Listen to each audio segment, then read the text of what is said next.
And, oh, okay. Oh, boy.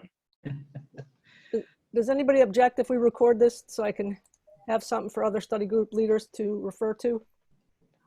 Okay. Nope. So I've been spearheading the move to Zoom, the training for members and SGLs, writing up documentation, figuring out our settings, etc. Jesse, you want to go next? Hi, my name is Jesse Williams, Operations Coordinator. I've been monitoring all the online classes since we started in February, and also I assist all study leaders in any training that you need, and I'm also monitoring your classes. Eric, you want to go next? Sure. I'm, I guess, a retired OLLI SGL. I taught for, I guess, 3 years before moving at the end of 2018 to a little town outside of Lancaster, Pennsylvania. Larry? Oh, yeah, hi. So I'm Larry Gondelman. I'm really quite new to OLLI. I taught one class of my teaching a history of rock and roll, and I got the one class before everything went to Zoom. I wasn't going to do Zoom, but I spent a lot of time putting the class together, and since that's what we got, that's what I'm going to do. So I'll finally get to teach the whole course starting in September. Oh, great. Jeff? I'm Jeff Porter. I've been in OLLI since 2017. Enjoy everything about it. I'm also your social chairman. Not that we're doing a whole lot of social things right now, but we're working on a plan to try to do something even via the Zoom. Monica? Hi, I'm Monica Batra, and I'm teaching marketing in the fall, and this will be my first class that I'm teaching. I'm newer to the area, and I always look for teaching opportunities, so this seemed like a great way to join the teaching force around here. Great, welcome. Thanks. Wendell? I'm Linda Freeman. I've been teaching with OLLI for, this will be my 21st year. I started at age 12, that's how it works. And I teach British and American literature. I was teaching a course on Louisa May Alcott in the spring, and I will pick up and finish the course in the fall. Paul? Paul Brown. I've taught about 10 semesters, teach the weather, and have a career in infectious disease, and wanted to remind or ask you, Mary Fran, I've been sending bits about the pandemic and updating it from time to time and sending them to all of my present and previous students. And it occurred to me that possibly the group leaders might like to get them as well. So you might, I don't know, send something out and ask if so. I have a half dozen updates after the original that are already ready. And I plan on sending another one out in about a week. So just to keep track of things. Call from Alec Miller. Okay, we can check with people. Michael? Yeah, I'm Michael Usdan. I've been teaching for about 1.5 years now, focusing on educational policy, educational opportunity, lack thereof, and demographic transformation and the interaction between that. And it's been a lot of fun. Great. Carol? Hi, well, it turns out the course I'm doing now is a reprise. I'm going to do it in the fall, which is Hamlet, is a reprise of the course that I first taught 10 years ago. So the answer to the question of how long have I been teaching is on and off for the last 10 years. I've had some experience with Zoom, but not leading a class. And as soon as I start trying to do something, I get flustered. So I'm hopeful that I will get unflustered with a little guidance. Great. Wendell? We can't hear you, Wendell.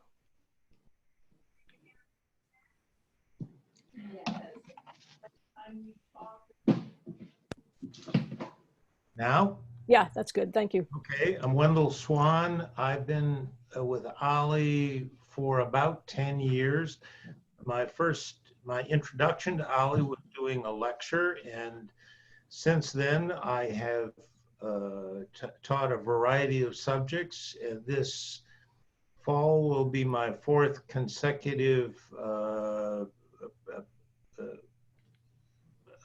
course on artful photography. Great. Okay. So we'll head into our content. I'm going to talk briefly about background issues that affect Zoom meetings. And I'm going to interchangeably use meetings, which is what Zoom calls a get together like this, and classes. They're one and the same for our purposes. The first is that there are settings. How many people have their own Zoom personal account? Okay. So when you start, schedule a meeting, you'll be asked a lot of questions, and those questions are settings. But in addition to what you answer in setting up the meeting, on the left you'll see a menu, and one of the menu items is settings. And if you click on that, you'll see about 65 different issues, different things that you can control in a meeting. From, for instance, can a person record? Who can record? Can all the participants or only the host record? When you start the meeting, are the participants in the meeting muted or unmuted? So just to say that we are very careful with those settings, and we set them for everybody's meetings so that they're consistent and so that they protect the privacy of all the participants in our meetings and protect the security of the meeting. In particular, if you were following Zoom right when everything sort of halted mid-March, there was a lot of press about what are called Zoom bombings, which is when an uninvited person enters the meeting and posts, an offensive video or, writes something on the screen that's obscene or racist. And it's very important that can be prevented through the settings by saying, for instance, we only allow the host of the class to share their screen. Nobody in the class is allowed to share their screen. Now, if we got a request for a particular circumstance, we can override it for a given meeting. But in general, for our purposes, it makes sense only to allow the host to share their screen. That doesn't limit the discussion among people. It just means people can't accidentally post something that they did not mean to. Another thing is all of our meetings, we send out an invitation, just like you got today, an invitation to the meeting. The lists that we use, are drawn from our registration records. We do not allow someone who's not invited to attend the meeting. We ask everybody not to share. You might say, oh, my friend would love this class. I'm going to just share the link with that person. But that, creates issues both of fairness to the other members of the class, but also makes it more difficult to protect who's in the class. There are two types of invitations. There's a single invitation, like today is a single invitation. You're invited to attend this meeting and this meeting only. For our classes this fall, we'll use recurring invitations. So that ID number that's embedded in the link is good for all 8, 9, or 10 weeks of classes, however many you're giving. We've also purchased or subscribed to another little piece of software that will allow us to send the link each week to people. That will help us because we probably get 50 to 100 emails every day. I don't know where I don't know if I threw it out. I don't know if I saved it. I don't know where I saved it. I have the link to this class, not to that class, etc. So we'll have that to use. And the last behind the scenes that I want to talk about are the roles in a meeting. There are 4 roles in a meeting. 2 are very obvious. There's the host. In the case of our classes, that's you, the study group leaders. The other obvious one are the participants. All the students who attend the class are participants. There's 2 others though. There's what's called an alternate host. Jesse And some of our interns, myself and other OLLI staff will serve as alternate hosts. That allows us to attend the meeting as a monitor, and we can do some troubleshooting sometimes behind the scenes. So if something isn't working the way you want it, either you can ask us or we can deduce that that's happening and go in and help take care of it. And the last position is called a co-host. And we are starting to use that, and we used it somewhat in July. We'll be using it much more in the fall sessions. So for instance, in the July sessions, we had a class that, when we're physically at OLLI, we can only hold 100 people at most in a meeting, and most of the classrooms hold 22 to 30 people. But we were able to hold a class with 160 participants. The class was given by 4 judges. It was about cases that the most difficult cases they had in their careers. And none of them were OLLI members. None of them had used Zoom. So what we did was have a co-host assist them in the meeting. That person helped in terms of managing questions and answers. In some situations, a co-host might help in terms of showing screen or something, but most of the time it's really let the study group leader focus on their content and their presentation and have somebody help with questions. So that's background. Does anybody have any questions about any of that? Okay. Then I'm gonna move along to Jesse, who's gonna talk about some troubleshooting and navigating. Hello, everyone. Like Murray Frank just went over the invitation and everything. The basic troubleshooting that I've seen over since February, if you have a personal account, log out of that. And when I say log out, I mean what happens is you leave the meeting here. Say if you hit the red button that says leave the meeting here. If you logged into your own personal account, you're still in your own personal Zoom account. Therefore, sometimes when you come in the meeting and I see you come in through the participants, it'll say a different name. And that name, that already tells me that you're still logged into another account. For example, if you was in another room and it said OLLI 7, but your name is Eric Keesley, it should come up Eric, not OLLI 7. So that means you still logged into the old account. So that's why we're just using the link for right now for SGLs. And also, if you have a personal account, you have to go up in the right-hand corner where it's in the right where it says My Account. Click on that, and it's going to ask you to sign out of your Zoom account, and then open up a new browser. So that way it's fresh and then that recognizing your reminding of your login from your personal account. I'm sorry. Another thing is quit any applications you are not using. Sorry, if you haven't like your Gmail up or if you're all in your browser, sometimes when I do my SGL training and they go to their share screen, they have like 20 things open in your browser. That slows down your computer, that slows down your applications. Have all that closed. Only thing should be open is your program as far as a Word document if you're using Word or your PowerPoint. If your browser's open, if you want to have the links already open in your browser, that's fine. So you can just open up through your either Chrome or Firefox, whatever web browser you're using. Those are the only things that should be open. If you have any problems when you're in your classroom, that's why I'm the host or all the interns are the host. We actually just leave the class and they come back in and we'll give you co-host capabilities again. A lot of times when you come on, you're coming in, but it still says connected to audio and you're not connected to audio. Or if you come on, I can't hear you, you can't hear me, and everything's checked off our speaker microphone. The best thing to do is to get out of the meeting and come back in.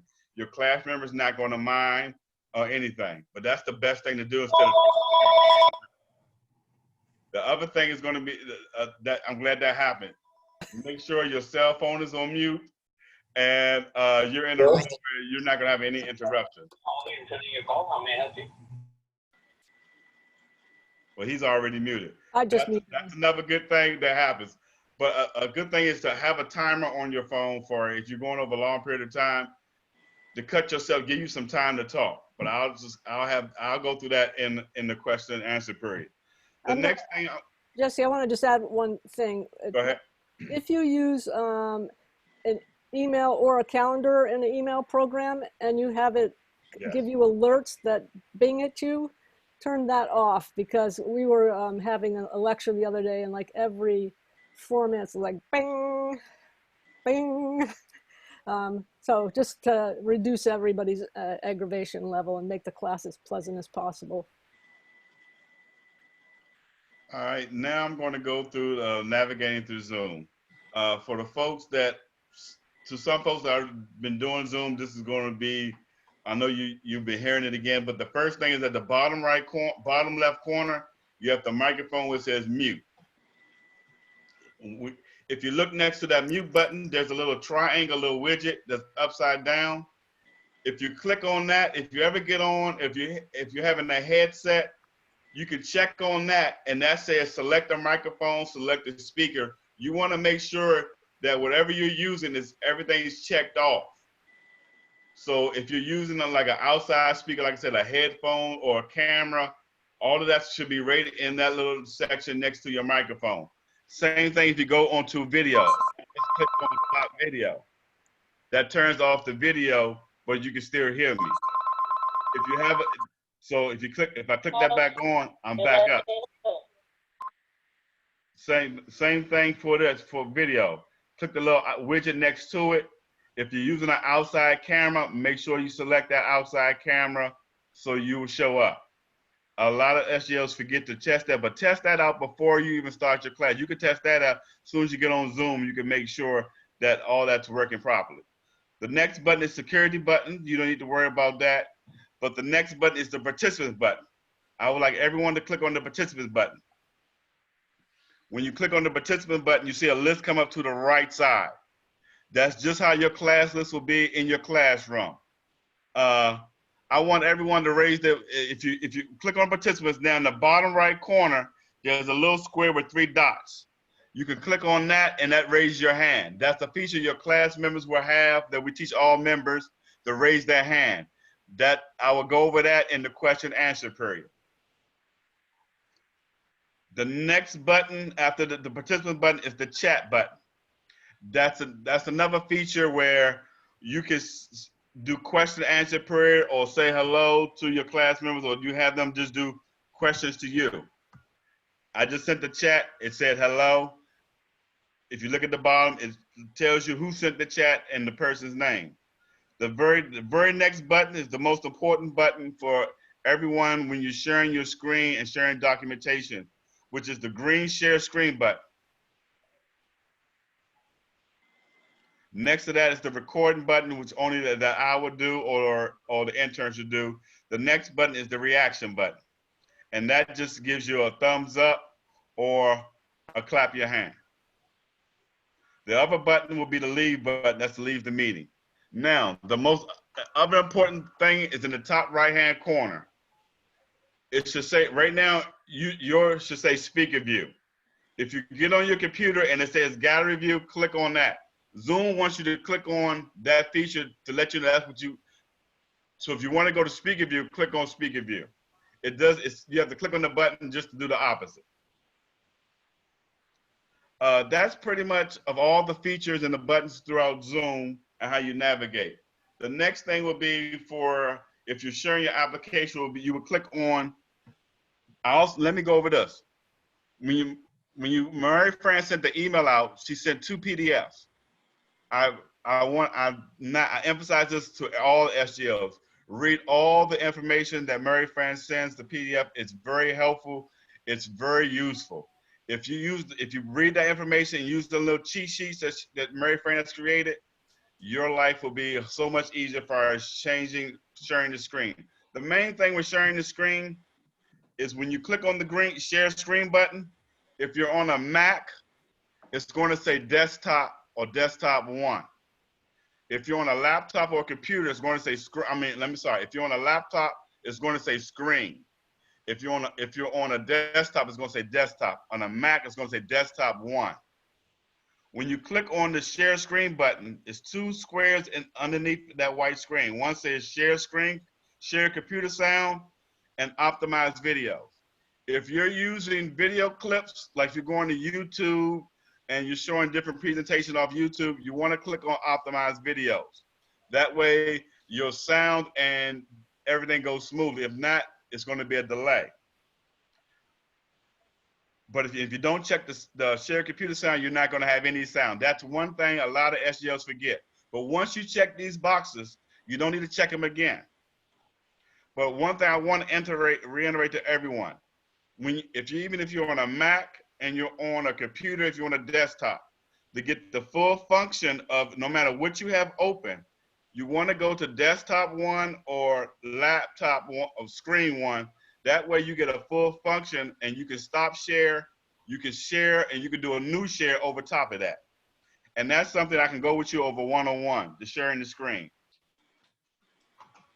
Do I have any questions right now of anything I went over? Jesse, I have one. Go ahead, Carol. I'm going to be using a lot of video clips and I use a VLC player. Can I keep that on my desktop and then click it when it's time to use it? Yeah. Okay. Thank you. Uh-huh. Any other questions? Jesse, I just want to mention to you that there are differences in the small differences between Macs and PCs.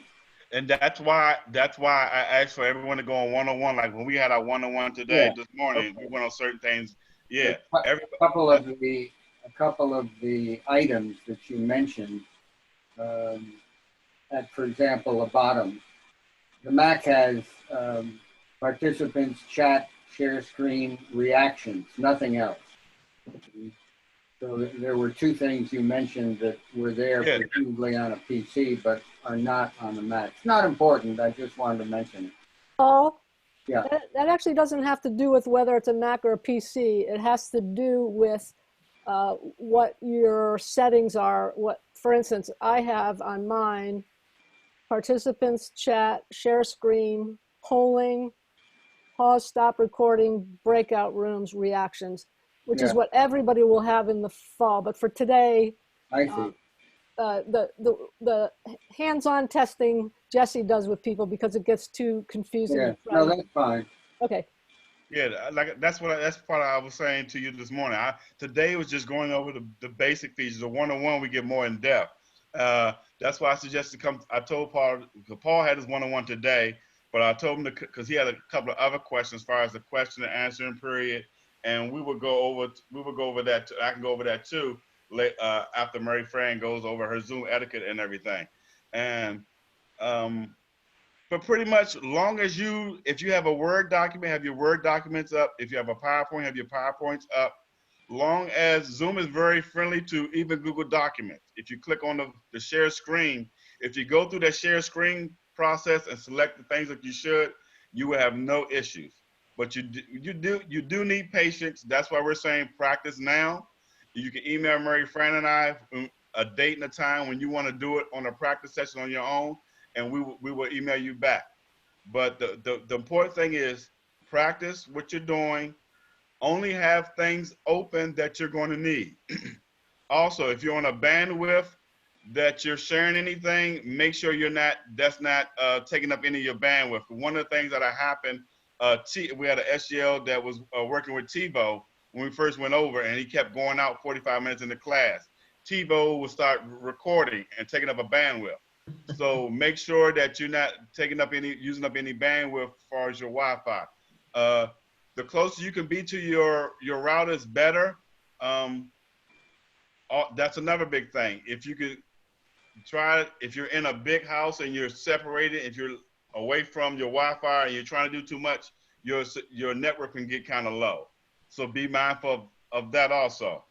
But the main thing would be if you're having an issue, I'm on every class with you or intern.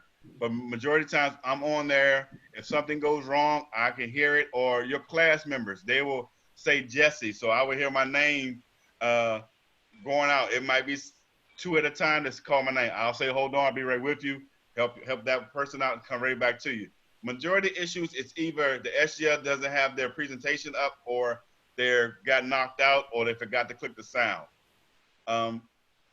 Your class members, a lot of them will be able to help you out, even though I'm trying to assist you to get on, assist you to make sure everything's running smoothly. They'll chime in. Also, far as when we talk about the question and answer period, that's another thing, Mary Fran, I'm going with you. You can set up your question and answer period. It's set up how you want to set it up. I could be on there with you. If you had a co-host, you filled out the survey, fill that survey out. Your class pretty much runs how you want to run it. If your class is at 9:45, it's time for you to start at 9:45. If it's 11:45, you can start at 11:45. Don't wait for me when it says, Jesse, go. No, at 9:45, just like you would be in a classroom, go ahead and get started just like you would be in person in a classroom.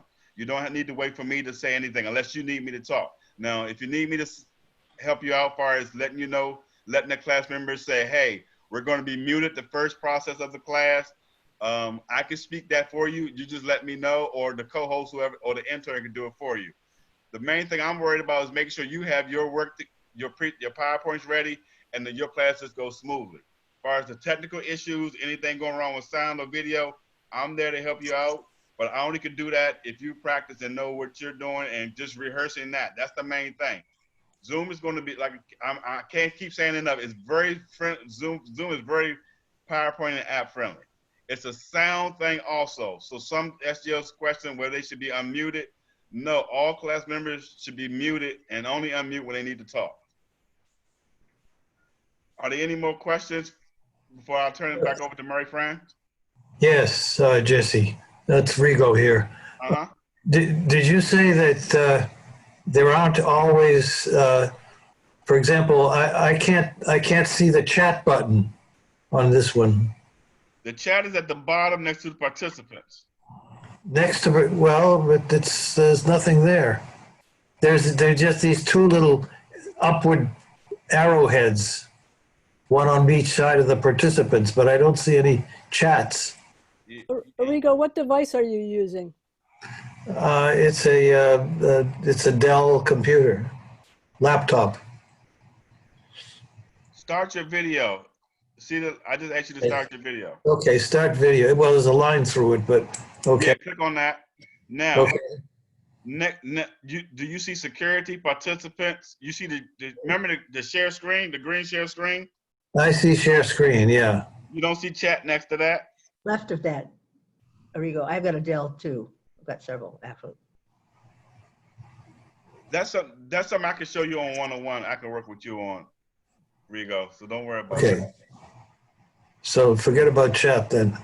No, we can do another one-on-one. It was there before, because when we did a one-on-one, we went through that. So I don't know what happened this time. But yeah, when we had a one-on-one, we went through. But that's not an issue. I can show you that feature again. And these little arrows, upward pointing arrows in different places, they give you more detail of what you can do. Is that it? Yeah. Maybe that's where chat is. Integrate webcam, choose virtual background. No, no, don't worry about that right now, Rigo. Yeah, that's just for the video. That's for the video. That's for the video part. Yeah. Okay, I have a question which you can punt on. You mentioned that there are going to be breakout rooms. Will we go over that later or in a separate session?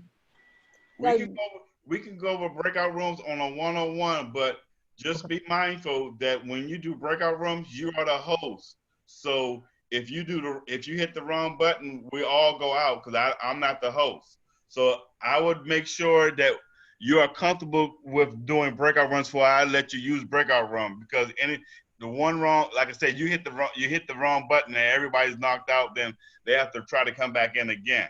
So if you want to use breakout room, I can train you on breakout room and show you how to use that. It's not hard though. It's not hard at all. Okay, that might be interesting for, dividing the class into groups and having each group separate, Yeah. Okay, thank you. Well, let's talk about classroom management. As everybody knows, the classes at OLLI are all different sizes, from language classes that can have 12 people in them to now we can have a class with up to 300 people in them. So The classes are also affected by the style of the class, whether it's a strict, obviously a 300-person class is going to be a lecture style class, not a discussion class. So we suggest 3 ways of dealing with questions in your class, and it depends in part on the size of the class. For instance, if you're in the gallery view right now, you should see 12 rectangles with each of us in one of those rectangles. The most you could see at one time on a laptop is 25. Theoretically, Zoom says there's 49 with some secret operating system that I've yet to see. People who are looking at gallery view on an iPad or an Android tablet are going to see 9 people. So if you have a small class, like 20 or fewer people, and you want to take questions, you can say, just raise your hand in the screen. Does everybody see my hand? Yeah. So that works fine as long as you have about 20 people. Past that point, there are going to be screens and screens. If there's 300 people, there are going to be 12 screens of people.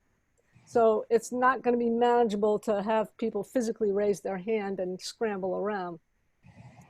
So the other 2 methods we suggest are to use the chat, where at any point during the class, a person can enter a question in there, or the participants panel with raising the virtual hand like we did a minute ago. That the participants panel shuffles the order of the participants. So whoever raises their virtual hand goes to the top of the list, and they pile up based on when they ask their question. So question number 1 becomes the first person, question number 2 becomes the second. And again, depending on the size of your class, you decide, do I want to take, like, stop every 15 minutes and ask questions and answer questions? Or do I want to, talk for like 45 and then answer questions? But either way, you can use the chat and just read through them. In a really large class with like 300 people, we will assign a co-host to actually let the speaker just focus on the presentation, and the co-host will say, John Smith asked this question. And when the SGL answers, then they can say, and the next question is from Jane Doe. She wanted to know X, Y, Z. So it's the limitation of Zoom, but the flip side, it's pretty good. It works.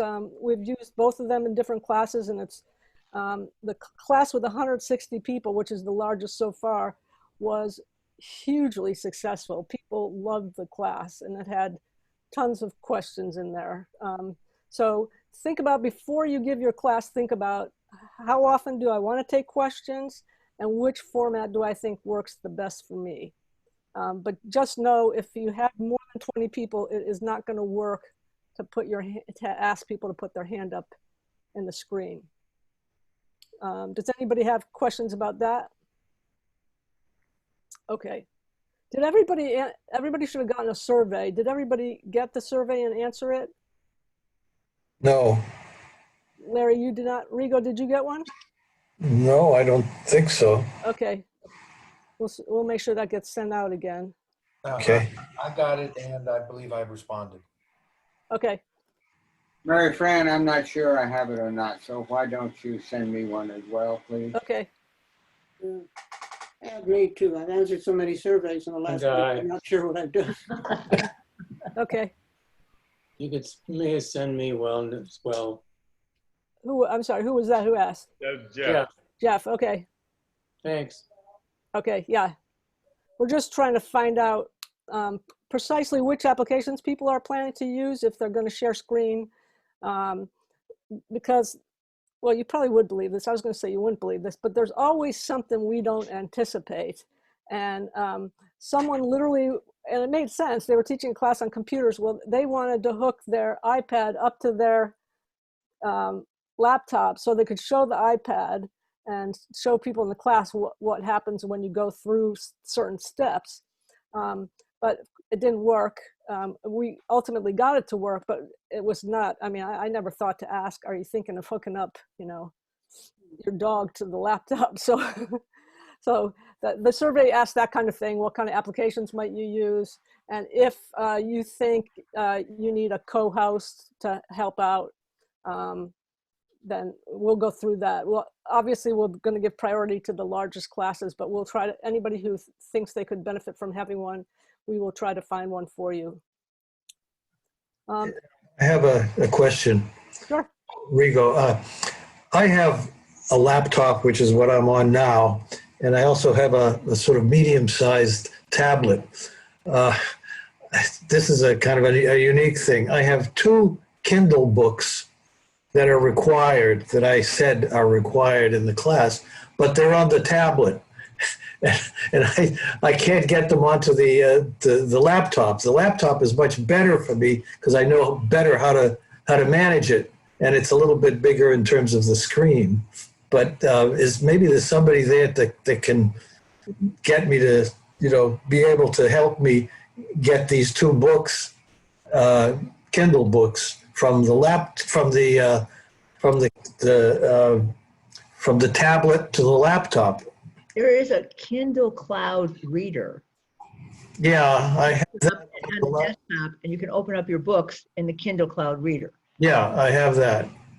Use that as you can stick on the desktop, and whenever you want to go over there, you just double click it, and there it is.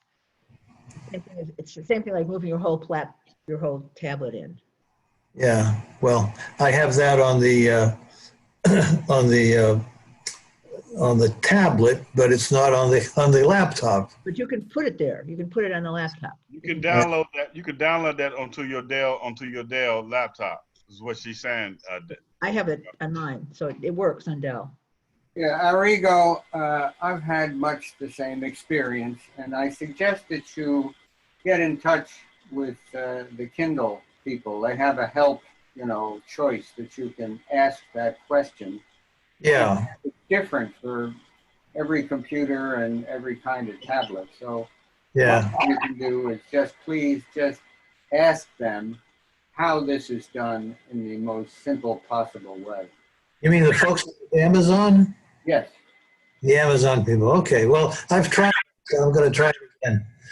And Jeff, you're a silhouette, but I thought I'd point out that interesting group of objects to the side of the window looks very much like a gentleman looking across at the closet or reading a book. And I was completely fooled until I realized that all those objects were inanimate. You just jump. Well, they look like a person. But the thing is, both Jeff and Monica, your faces are a little obscured because there's no light on them. That's the background. So in one of the documents I sent you today are some best practices. So for instance, it's preferable to have the light in front of you, coming from the front of you. Light from behind absolutely blackens out your face. Much better, Monica. And you can simply, adding a desk lamp or 2 will make a huge difference. As Paul did, closing the... See, that helps. Closing, if you have a bright window behind you, closing the shade helps. I think the most important thing is not having light coming from the rear. Right. That really destroys the image. That's absolutely the case. You've got to shut out all the light that's behind you.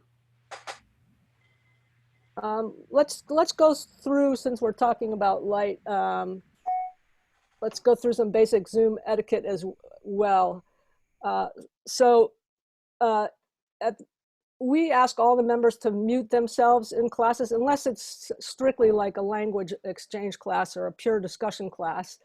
When you're doing your presentation part, we ask them to mute because people totally forget that every sound in the background, whether it's a dog barking or a spouse shouting or the fire truck going by, all of it comes through on the microphones on our computers.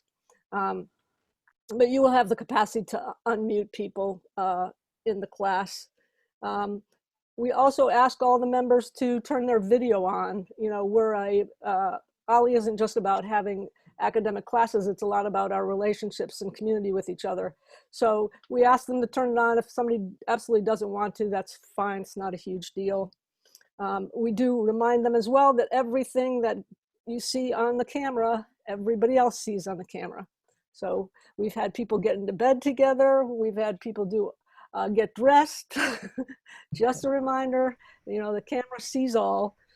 Also, sometimes people will get up and walk away to take a telephone call or something. And if you should have to do that in your class, just turn off your video and turn off your sound temporarily. You can always turn them back on.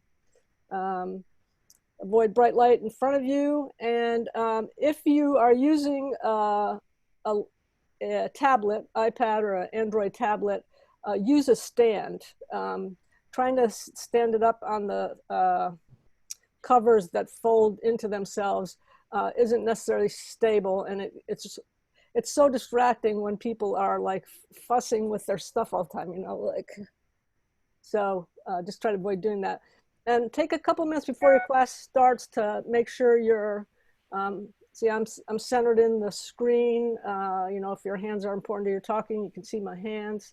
You really want to be as visible as possible to your class. It makes the experience a richer and more pleasant experience for everybody. Any questions? Is there anything we didn't cover that you want us to talk about?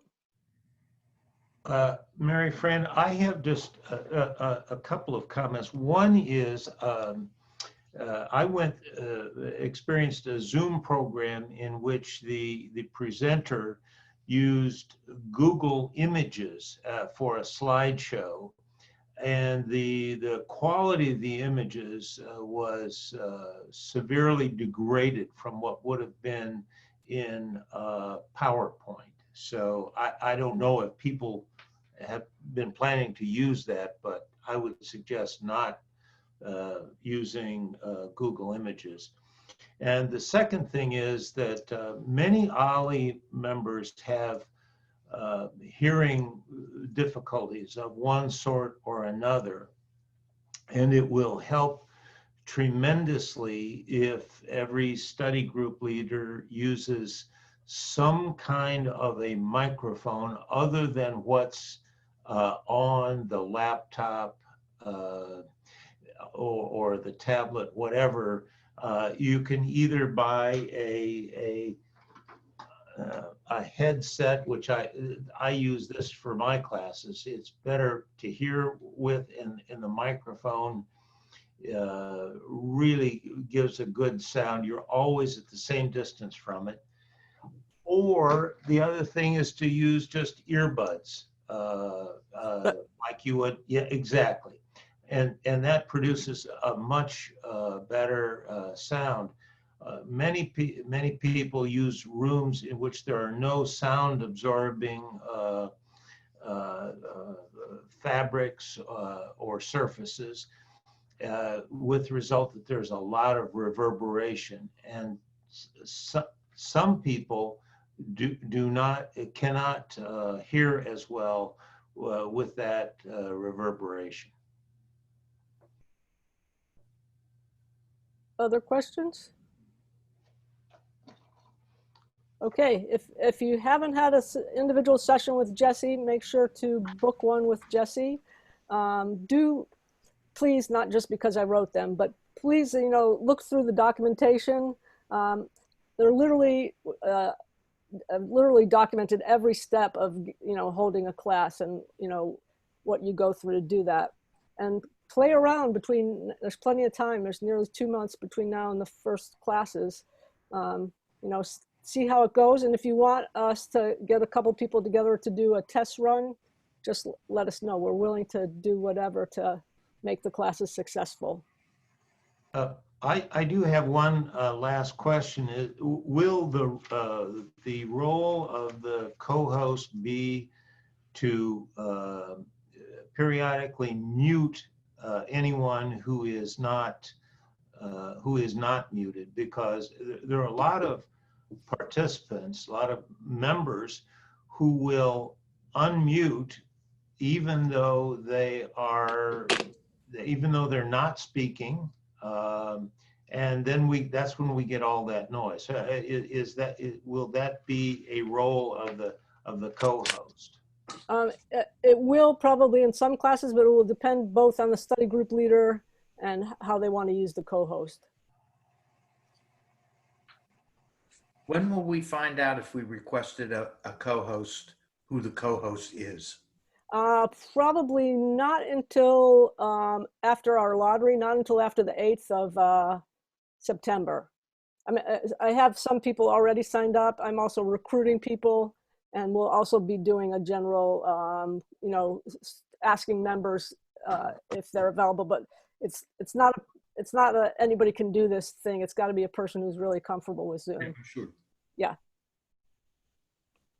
Okay. Well, Jesse's email is jessiew@american.edu, and my email is maryfran@american.edu. Please let us know if there's anything else we can do to help you out. Thank you very much, Mary Fran and Jesse. Very helpful. All Good. right. Have a good day. Very helpful. Good. Okay. Thank you. Thank you. And Mary, I have something that's not connected with Zoom to mention. Can you just stay on for a second? Yeah, sure. Absolutely. I calculated that I had 10 sessions scheduled for my course, and the catalog says I have 11. Oh, it's probably a typo. We can fix it. Okay, would you? Because I don't want people to be discouraged. 10 is long enough for a lot of you. And also, I asked for like 20 people in the class, but I'm not sure what size makes sense for a discussion class. It's the kind of class I'm going to give is going to be a lot of give and take. 23 would be the absolute limit. That's what I asked for. Yeah, yeah. If you get a lot more, let me know. Maybe I can change the format a little bit. But that's another thing that's going to bother me about the classes is I have so many questions that, I talk for like 2 minutes. There's a video clip for 2 minutes, and then there's a question. So and lots of people sort of try to jump in. And when you're in a classroom, it's kind of easy to look and say, I see you, just wait a minute. But this is a little harder. And so I don't know if anybody has any suggestions for batting them back down. Yeah, I mean, I think the main thing is to try to tell them ahead of time, that for instance, I'm going to talk for a few minutes. I'm going to show 1 or 2 videos. I'd prefer you hold questions until I finish the videos, and then I'll take the questions. Then we'll do that same thing again and again, hold your questions. I think in the past we didn't do as good of a job of communicating to the members the structure of class, and people are getting better. Members are getting better because they've been in the classes, but classes are also getting bigger, so it presents its own set of challenges. Mary Fran, I have a question. When will we know how many are in our class? Right around the 8th. So that's when we run the lottery, and we put in there what you requested, plus maybe some if somebody called you and said, would you be willing to take another 2 or 200? Yeah, right. Yeah, and so once we get the numbers back, then we go through that again. Normally that's easy. There's maybe 4 or 5 classes where because the room size limits it. 7, 6 out of 7 classes are limited no matter what. But this time around, with having that upper capacity, people might come back to ask. But for both of you, we have a very good sense of the type of class you like to have. So, well, it could vary between 20 and 50 at least in my class, and it does make a difference. Yeah, absolutely. Yeah, thank you. Yeah, so as soon as we have those numbers, we'll definitely be in touch. Okay, that'd be helpful. Yeah. When would that be? The 8th, you said? Tuesday, the 8th of September. Oh, September, yeah, okay. Yeah, right, not this month. Yeah. That's when all the registrations are in, and we run the lottery, and then you actually see, what happened with, how many people requested this class. It will only, for instance, say, Linda, you asked for 22. It will only put 22 in, but if we have a wait list of 98, we're likely to come back to you and say, you know, would you consider taking another 10 or 20 people? Yeah. And then that's up to you. And then, you know, we, you know, either bump it up a little, or if someone says, look, I'm just not comfortable with it, then that's what it is. Or either Well, go- I have the opposite problem. I'd be lucky if I can get a handful of people to register for my Italian language course. And so, is there anything in particular I need to know about that? In other words, anything special about people with just a few folks in the class? I Same. suppose it would be easier to deal with all that. Yeah, I mean, that's where you can really just sit and Completely talk to open. each other. Yeah, right. We do call if there are very low numbers in the class, we do call and ask the study group leader, do you still want to teach class or not? The truth is we almost always go forward. Every now and then somebody says, no, I don't want to do it. But I would think for Italian conversation that, you know, you already know how to do it. It isn't like you have to go do a ton of work to get ready. Yeah. Okay. The smaller the better in some respects. Yeah. Right. My goal is to get everybody in the class to participate at least once per session. Yeah, that's right. Sometimes I get there. A lot of times I do, but not always. So. Michael, did you have any questions? No, I'm okay. Thank you. Okay, Paul, you have any questions? No, I think not. Thanks. Okay. All right. My friend, what kind of feedback are you getting from participants at this point? Are most people satisfied, or are they frustrated, or what? Most people are very satisfied. Oh, I'm glad to hear it. Yeah. We, you know, the first go round and one or two classes in each of the June and July, we ran into a bunch of technical issues. Like I said, where the person wanted to teach the iPad, but we didn't know it. I didn't know how to do what he wanted to do. I didn't even know you could do what he wanted to do. And we just, you know, got on the phone at 4 o'clock one afternoon and worked it out. But for the most part, people are very happy. Yeah, I'm glad to hear it. People are just, I mean, I think this is probably true for all of us.